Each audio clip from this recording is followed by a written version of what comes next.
যাক, এই লোকটা এখন আসছে, এই লোকটা আমরা সম্মান দিয়ে বিদায় করতে হবে। উনি আগের কি গ্রামীণ ব্যাংকে কি কাজ করেছে সেটা বিষয় নয়, উনি পুরো ইন্টারন্যাশনাল একজন সমাদৃত লোক। তো সেই জায়গা থেকে উনি কিন্তু একটা ইউনিটির জায়গায় কাজ করে চলছেন। এখন যদি তাকে কেউ প্রতারক বলে বা কোনো কিছু, এটা তো আসলে আমরা মনে করি যে একটা ক্ষমতার জন্য বাংলাদেশকে একটা অস্থিতিশীল জায়গায় নিয়ে যাওয়ার জন্য। জামায়াত বলে যে বিএনপির সরকার, এটা আবার বিএনপি বলে জামায়াতের সরকার। সরকার আছে একটা বিপদে, যে আসলে সে কার সে পরিচয় তার নাই এখন।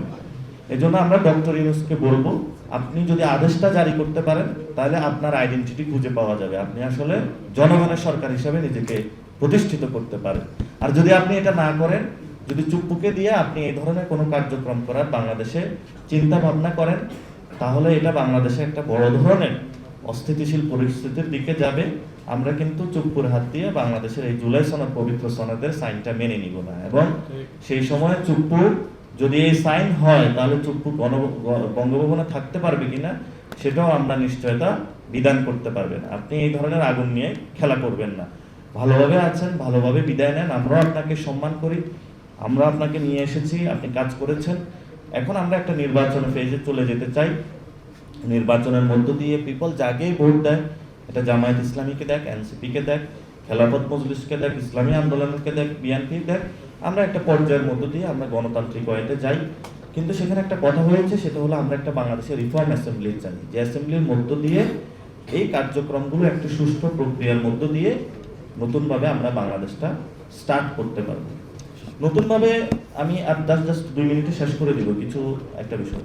তবে নতুনভাবে বাংলাদেশে একটা জিনিস এসেছে, ওই সময় মুক্তিযুদ্ধের চেতনার কথা বলে চেতনা ব্যবসায়ীরা বাংলাদেশে এক ধরনের চেতনার ফেসিবাদ কায়েম করেছিল।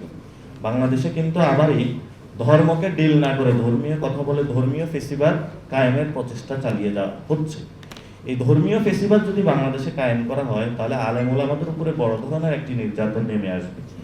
আমরা যারা এই কাজটা করতেছেন তাদের কাছে আহ্বান জানাবো, বাংলাদেশে যদি আপনারা ধর্মীয় ফেসিবাদ কায়েম করতে চান, তাহলে সেটা জনগণ কেন আলেমরা এটা আপনাদেরকে ঠেকিয়ে দেবে ইনশাআল্লাহ। আরেকটি বিষয় হলো যে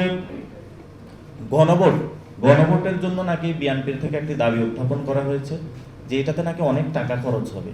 এই গণ অভ্যুত্থানের পরে বিএনপির একটা গডফাদার, একটা আসনের একটা লোক যে চাঁদাবাজি করেছে, ওই টাকা দিয়েই তো গণভোট আয়োজন করা যায় বাংলাদেশে।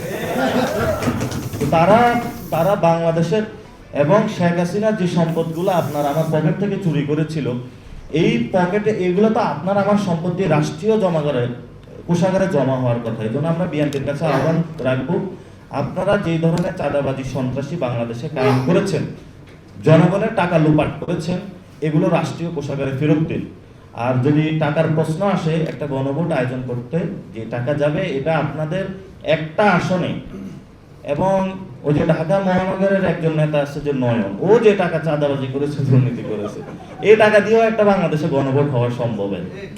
আরেকটা হলো যে আমরা ওনাদেরকে এতদিন জমজমের পানি দিয়ে পরিষ্কার করতে চেষ্টা করেছি, এখন ওনাদের মাথাও ক্লিন হয় নাই, বডিও ক্লিন হয় নাই, কিছু নাই। এই জন্য আমরা মনে হয় এখন ওনাদেরকে বুড়িগঙ্গার পানি দিয়ে একটু পরিষ্কার করতে হবে। যদি আমরা এই ধরনের যারা সিনিয়র নেতৃবৃন্দ আছেন রাজনৈতিক এই জন্য অপসংস্কৃতি থেকে যদি লাঠালাঠি পাল্লাপাল্লি এগুলো থেকে যদি আপনারা বেরিয়ে আসতে না পারেন, তাহলে আপনাদেরকে আমরা বুড়িগঙ্গার পানি দিয়ে একটু গোসল করাবো, যাতে হলো ভবিষ্যতে আপনাদের ব্রেনটা একটু খোলে আনি। এর চেয়ে তো আর মকারি আপনাদেরকে করতে পারি না। আমাকে এমনি বলা হয়ে থাকে আমি নাকি বিএনপির ব্যক্তিগত বা জামায়াতের বিরুদ্ধে কথা বলি। আমার তো ভাই আপনার সাথে কারোর সাথে পার্সোনাল কোনো ক্ষতি বা জন্য সত্য কথাগুলা বলি। তুষার ভাই এখানে বলেছেন, আপনারা অনেক আলেম ওলামা এখানে বলেছেন। আপনাদের কাছে আমাদের একটা এনসিপির পক্ষ থেকে নিবেদন থাকবে, আপনারা কি বিএনপিতে যান নাকি হলো চরমনাই হুজুরের দলে গেলেন, না জামায়াতে গেলেন, না এনসিপি গেলেন, এটা আমাদের বড় বিষয় না। বড় বিষয় হলো বাংলাদেশে ইসলাম খতরামি হয়। এখন আপনারা যদি এটা বিশ্বাস না করেন, তাহলে আপনারা কয়েকদিন পর উপলব্ধি করবেন। আপনারা যেভাবে হলো দার্সগুলোতে পড়াশোনা করেন, সাথে সাথে একটু রাজনীতিতে আপনাদের আরো একটু অ্যাক্টিভ হতে হবে। এটা আপনারা আপনাদের মতন করেন, যে এরিনাতে যেভাবে থেকে করেন। আমরা বলি না আপনারা আমাদের এনসিপির সাথে আসেন, কিন্তু নিজের যে প্রাপ্য হিস্সা এটা আপনারা বুঝে নিন।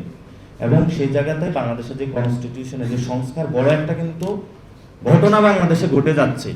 তো 2 দিন পরে যদি আপনারা এসে বলেন যে ঘটনা তো ঘটে গেছে, আমরা তো আসলে বিয়েতে ওইখানে আমরা সাক্ষী ছিলাম কিন্তু কিছু বললাম, তো এই জন্য সাক্ষী টাক্ষী না থেকে যেহেতু চলে আসছেন, একটু রাজনীতিতে আপনারা ভালো করে এঙ্গেজ হন। আপনারা এটা কিন্তু বাংলাদেশে একটা বড় পরিবর্তনের মধ্য দিয়ে যাচ্ছে।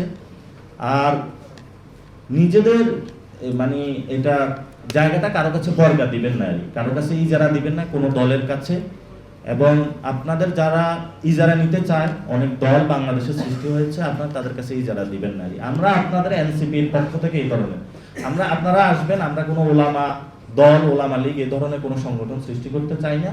আপনারা আসেন, আমাদেরকে উপদেশ দেন, আমরা কিভাবে চালাব, আপনাদের উপদেশ নিয়ে আমরা চলবো, সেই অনুযায়ী ইনশাল্লাহ ভবিষ্যৎ বাংলাদেশে আমরা কাজ করতে চাই। আমাদের জন্য আপনারা দোয়া করবেন, আপনাদের দোয়ার বরকতে ইনশাল্লাহ বাংলাদেশে এই ধরনের পরিস্থিতি না হলে তো বাংলাদেশ যে পরিস্থিতিতে আছে, বাংলাদেশের কোনো উত্তরণ সম্ভব ছিল না আসলে। আপনারা যেভাবে নেমে এসেছেন, অসংখ্য মানুষ, হয়তো ওই যে বলা হয়ে থাকে না, কোনো কম বা সমাজের মধ্যে একজন লোক যদি খালেস নিয়তে আল্লাহ আল্লাহ করে, তার উসিলায় হয়তো বা ওই জনপদে ভূমিকম্প থেকে অনেক কিছু থেকে রক্ষা পায়। আমরা মনে করি এই ধরনের খালেস লোক আপনাদের মধ্যে আছে। আপনারা আমাদের জন্য দোয়া করবেন, আপনাদের জন্য দোয়া করবেন। বাংলাদেশ সংকটে রয়েছে, সংকট থেকে উত্তরণে আলেমদের এগিয়ে আসা ছাড়া বাংলাদেশের কোনো উপায় নেই। ধন্যবাদ সকল কাছে।